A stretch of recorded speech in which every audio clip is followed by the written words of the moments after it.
Babalik tawag po ko sa inyo dyan. lahat mga kapuso. Naku, 19 days na lang at Pasko na.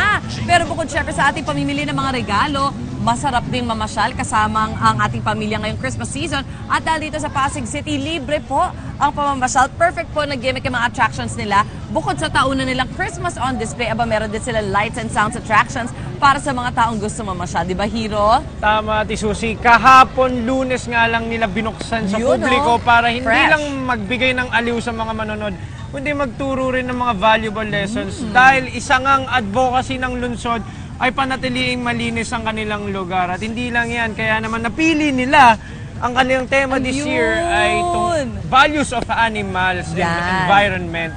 Tungkol ito sa pagmamahal sa hayop at sa ating kalikasan.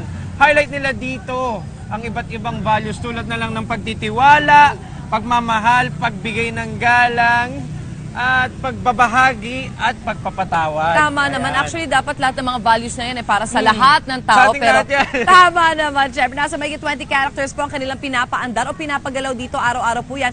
Yan po ay yari sa fiberglass. Buwan din po yung tinagal na pag-aandaan ito kasama syempre ang konsepto at paggawa ng mga gagamiting character. Ilan sa mga cute na animals, syempre di mawawala dyan yung lion dahil siya ang king of the jungle, ika nga. May bear, tiger, pelican at kung ano-ano pa. At syempre mechanical ang lahat ng character na ginagamit. Ibig sabihin, pinapandar ito gamit ang motor ng mga nasa mahigit na 20 people. Biruin mo Ayan, yun. ang At dami hindi lang nila. isang beses sa isang araw yan. Na-imagine kung gaano kahirap yung operation nila. Kasi tumatagal ito ng 15 minutes. Kung magay yung per show nila, 15 minutes siya.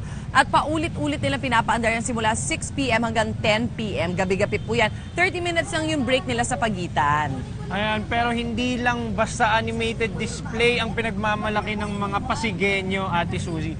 Meron din sila ditong sound show, Christmas light and sound show. So, ayan, pinasyalan ko kanina yan sa kanilang Plaza Rizal. Ang 1,000 square meters maganda. na plaza. Pinuno nila ng Christmas lights. Amazing ang pagsunod-sunod. Actually, synchronized, Ate Susie. Doon sa may kanta. Synchronized. May Napasayaw ako ng gano'n eh. Ayan, makikita niyo kung sa Payback, napasayaw ako. Kasama ka na sa kanilang lights and sound Giant show. Christmas tree at life-size Belen.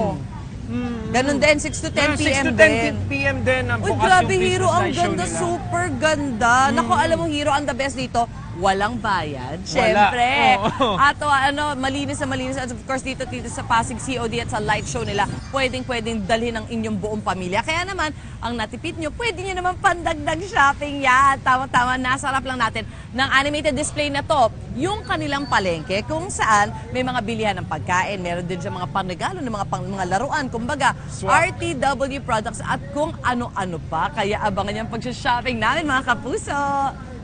Magbabalik po kami ni Hero. Babalik din po ang unang nilit. Diyan lang kayo.